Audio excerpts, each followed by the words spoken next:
Kemudian pemirsa, pelaksanaan program makan bergizi gratis di Brebes, Jawa Tengah dihebohkan dengan beredarnya sebuah surat pernyataan menerima atau menolak program di sekolah.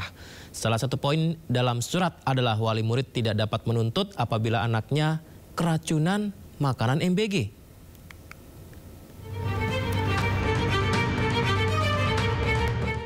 Surat berkop kantor Kementerian Agama Brebes yang dikeluarkan MTs Negeri 2 Brebes ini viral di jagat maya. Yang menarik, surat ini berisi pernyataan orang tua siswa tentang persetujuan menerima atau menolak pelaksanaan program MBG di sekolah. 1 dari 6 poin dalam surat menyebutkan orang tua siswa tidak boleh menuntut apabila anaknya keracunan makanan program MBG yang disebabkan faktor di luar kendali pihak sekolah atau panitia. Poin lainnya, orang tua siswa bersedia menanggung resiko apabila terjadi gangguan pencernaan dan alergi terhadap bahan makanan tertentu. Ada juga poin yang menegaskan siswa harus mengganti sebesar Rp80.000 jika merusak ompreng atau tempat makan. Setelah viral dan menuai kontroversi, pihak sekolah menarik kembali surat pernyataan itu. Membuat kronologis angket itu tersebar seperti apa, dan hal itu akhirnya disepakati bahwa angket itu harus dicabut walaupun benar di luar benar atau tidak. Angket itu harus dicabut. Kami mengeluarkan surat pencabutan, sudah saya kirimkan di grup wali murid. Sebanyak 5 MTS di Kabupaten Brebes, hanya MTs Negeri 2 Brebes yang belum mendapatkan makanan bergizi gratis atau MBG. Dari Brebes, Jawa Tengah, Yunibar, iNews melaporkan. Rumah yang dihuni oleh balita di Kabupaten Saluma, Bengkulu dianggap penyebab korban menderita cacingan akut. Kondisi rumah berlantai tanah sangat memprihatinkan dan tidak layak huni. Selain itu, rumah juga tidak punya sanitasi yang memadai.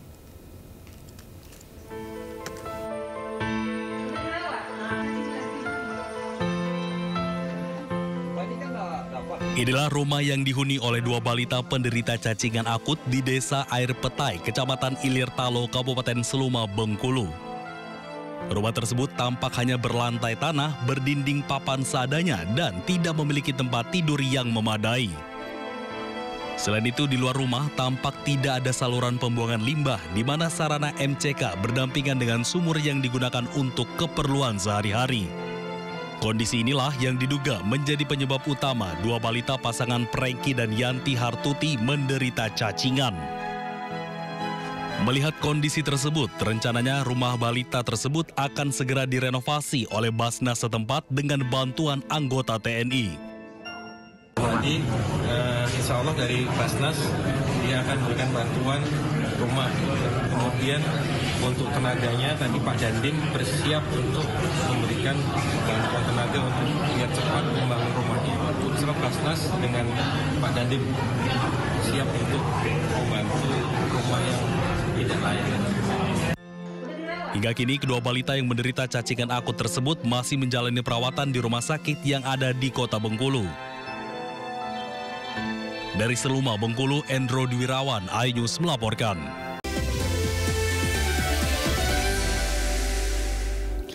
Karena meresahkan warga, puluhan emak-emak menggerebek dan menghentikan paksa aktivitas tambang menggunakan alat berat yang diduga ilegal di Goa, Sulawesi Selatan.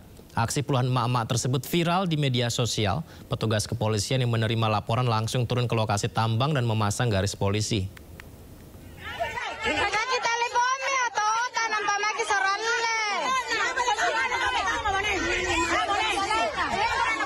Puluhan emak-emak menghadang dan menghentikan paksa alat berat yang diduga sedang melakukan penambangan liar di dekat perkampungan warga di Desa Tindang, Kecamatan Bontonompo Selatan, Kabupaten Goa, Sulawesi Selatan. Mama ini bahkan meminta operator alat berat untuk segera menjauh dari lokasi. Tim kepolisian bergerak cepat dengan mendatangi lokasi tambang yang diduga ilegal. Namun sayangnya diduga informasi akan adanya penggerebekan bocor hingga polisi tidak menemukan adanya aktivitas penambangan ilegal. Tetapi tim kepolisian tetap memasang garis polisi dan melakukan penyelidikan terkait izin tambang. Menurut warga setempat, keberadaan tambang meresahkan dan ditolak oleh warga karena merusak jalan di desanya. Sangat senang Pak karena merasa terbantu. Memang warga menolak kehadiran tambang ini? Iya Pak, menolak. Alasan menolak Pak, Bu? Karena jalanan berlumpur Pak, tidak bisa dilewati. Baru juga rawan kecelakaan. Jadi kehadiran tambang ilegal ini sangat mengganggu ya? Iya, sangat mengganggu sekali Pak. Sementara itu, aparat kepolisian mengambil tindakan dengan mendatangi lokasi tambang karena meresahkan masyarakat sekitar. Meninjau langsung lokasi dan setelah sampai di sini ternyata di lokasi ini sudah sementara tidak ada kegiatan aktivitas. Namun demikian kami tetap melakukan langkah-langkah hukum, diantaranya adalah memasang polis lain dan melakukan penyelidikan lanjut. Hingga kini aparat kepolisian masih menyelidiki keberadaan tambang di Kecamatan Bontonompo yang diduga ilegal dengan meminta keterangan sejumlah warga serta pemilik lahan. Dari Kabupaten Goa, Sulawesi Selatan, Bukma, iNews melaporkan. Pemirsa, sekelompok pemuda menggeruduk ke petugas Dinas Perhubungan Kabupaten Bogor yang sedang istirahat. Para pemuda marah lantaran truk tronton melanggar jam operasional di Jalan Raya Parung Panjang, Kabupaten Bogor yang menyebabkan kemacetan panjang.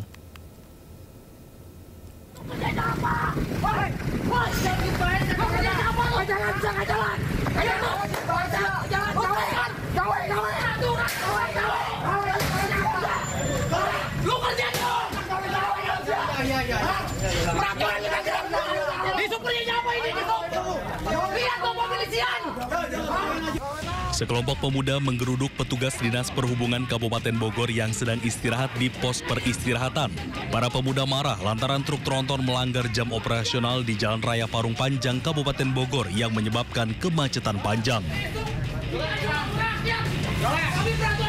Dinas Perhubungan dan sekelompok pemuda hampir adu jotos lantaran petugas Dishub diduga membiarkan truk tronton dari arah Parung Panjang melintas ke arah Tangerang dan melanggar jam operasional yang sudah ditetapkan oleh pemerintah.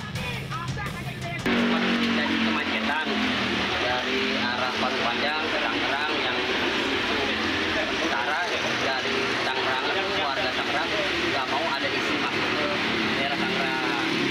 Jadi warga itu sempat datang menggeruduk itu yang di dalam. Namanya juga ini kan taruh rumah saya, orang tua saya, nggak mau kan ada kejadian apapun yang nggak dikehendaki. Sementara menurut petugas Dishub di lokasi, truk-truk tersebut melintas tanpa sepengetahuan mereka. Emang tanpa sepengetahuan dari kita, Pak. Dia lolos, akhirnya menyebabkan kemacetan gitu, Pak. Nah, sebagian warga yang dari Tangerang itu mungkin salah satunya itu Pak yang penyebabnya ya. Makanya mereka menyerang yang pos tempat kita istirahat. Usai kejadian tersebut, Dinas Perhubungan bersama Satpol PP Kecamatan Parung Panjang meminta truk tronton tersebut memutar balik dan melarang truk melintas di wilayah Parung Panjang di luar jam operasional yang telah ditetapkan oleh pemerintah. Dari Kabupaten Bogor, Jawa Barat, Iwan Setiawan, iNews melaporkan. Dalam video berdurasi 1 menit 6 detik, Hasan membanting mikrofon, memukul meja dan buku saat audiensi di hadapan para non-ASN.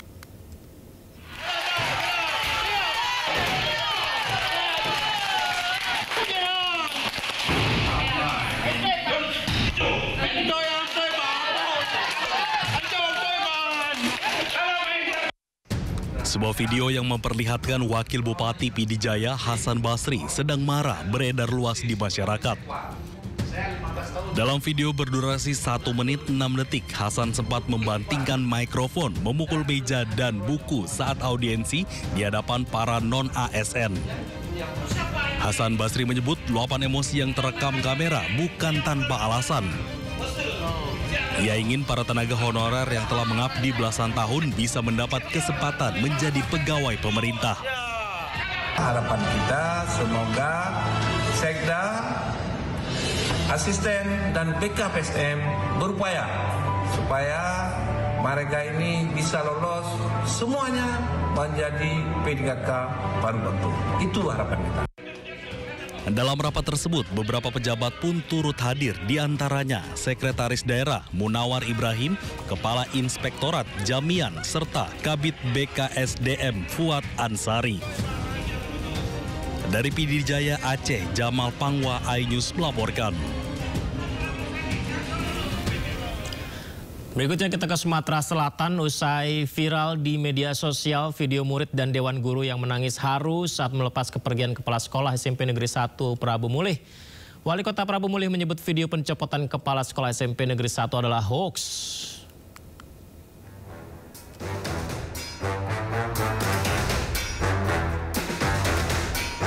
Wali Kota Prabu Mulih, Sumatera Selatan, Arlan menyebut video pencopotan kepala sekolah SMP Negeri 1 adalah hoax. Menurutnya dirinya tidak pernah mengganti serta memindahkan ke sekolah lain terkait kepala sekolah dan petugas keamanan yang menegur anaknya membawa mobil ke sekolah. Arlan menambahkan bahwa anaknya selalu diantar ke sekolah, bukan membawa mobil sendiri. Di media mengatakan bahwa Pak Roni sudah diganti dan dipindahkan ke tempat sekolah lain. Ini adalah berita hoax. Saya belum memindahkan Pak Roni. Saya baru menegur Pak Roni karena di sekolahan itu ada masalah kasus yang membuat anak sekolah itu tidak betah di situ. Kasus ini sudah mencuat di media massa. Maka saya sebagai Wali Kota Prabu Mulih memanggil Pak Roni, menegur Pak Roni, jangan sampai terjadi lagi, dan yang guru sekolah itu sudah dipindahkan, sudah 1 minggu yang lalu. Kalau berita masalah anak saya, itu adalah berita hoax. Anak saya tidak membawa mobil ke sekolahan dan anak saya diantar. Dan kalau ini menjadi satu kesalahan, saya sebagai Wali Kota Prabu Mulih mengucapkan permohonan maaf kepada Pak Roni dan seluruh masyarakat. Sementara Kepala Dinas Pendidikan dan Kebudayaan Prabu Mulih, Adar Madi, mengungkapkan jika mutasi di jajaran Dinas Pendidikan adalah hal biasa yang terjadi dalam rangka penyegaran. Mutasi itu hal biasa ya, dalam arti kita lakukan penyegaran-penyegaran di salah satu sekolah, apalagi kepala SMP Negeri 1 itu sudah lebih dari 10 tahun dia menjabat kepala sekolah di 2 sekolah. Artinya kalau satu periode 4 tahun sudah lebih dari 2 periode. Sebelumnya pencopotan terhadap Roni sebagai Kepala SMP Negeri 1 Kota Prabu Mulih mengejutkan masyarakat Kota Prabu Mulih. Beredar isu dan komentar netizen serta masyarakat jika pencopotan Roni lantaran pernah menegur anak pejabat daerah agar tidak membawa mobil ke sekolah karena masih di bawah umur. Dari Prabu Mulih, Sumatera Selatan, Beri Prima, iNews melaporkan. Puluhan pelajar di Kota Bau-Bau, Sulawesi Tenggara dilarikan ke puskesmas dan rumah sakit karena diduga mengalami keracunan usai mengonsumsi makan siang bergizi gratis. Sementara di Gunung Kidul, Yogyakarta, orang tua was-was terhadap kualitas MBG setelah belasan siswa diduga keracunan.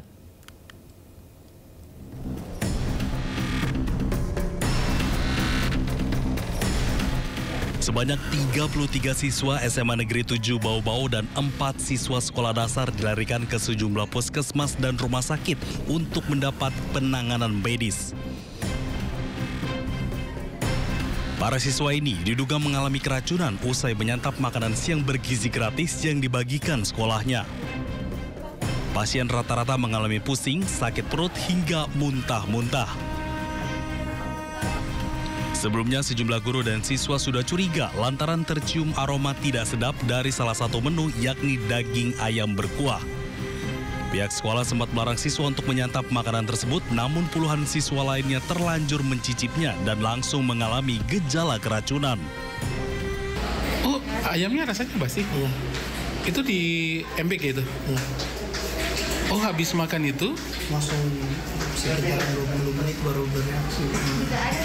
Apa yang kau rasakan tadi? Pusing terus? Pusing, mual-mual, perut, rasanya kering, mampu. Makanannya, ayamnya tidak enak baunya. Jadi kami guru-guru buka, kan ada sisa, ada berapa omprengan tadi yang sisa kami buka, ternyata betul. Maka serentak saya perintahkan kepada guru-guru supaya masuk di kelas-kelas, hentikan, jangan makan lagi. Selain 33 siswa SMA, terdapat juga 4 siswa sekolah dasar yang diduga keracunan usai menyantap makanan MBG yang berasal dari dapur yang sama. Kini Dinas Kesehatan Kota Bau-Bau telah mengambil sampel makanan untuk dilakukan uji laboratorium.